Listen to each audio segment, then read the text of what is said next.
Nakain nga kami.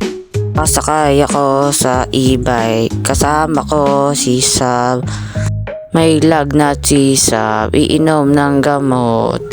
Pero pinapakita ko nga ang mga binili sa McDo ni Sab ng BTS.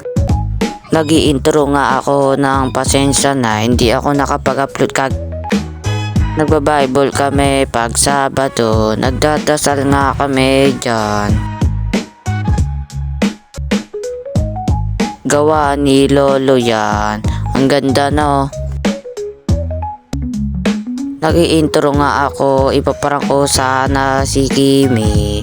Pero si Sab na nag-ibig nga kami dito lang sa Patambok daw yung dibdib ni Sab. Sabi ni Lola, bigla tinawag si Ma. Hindi nga pala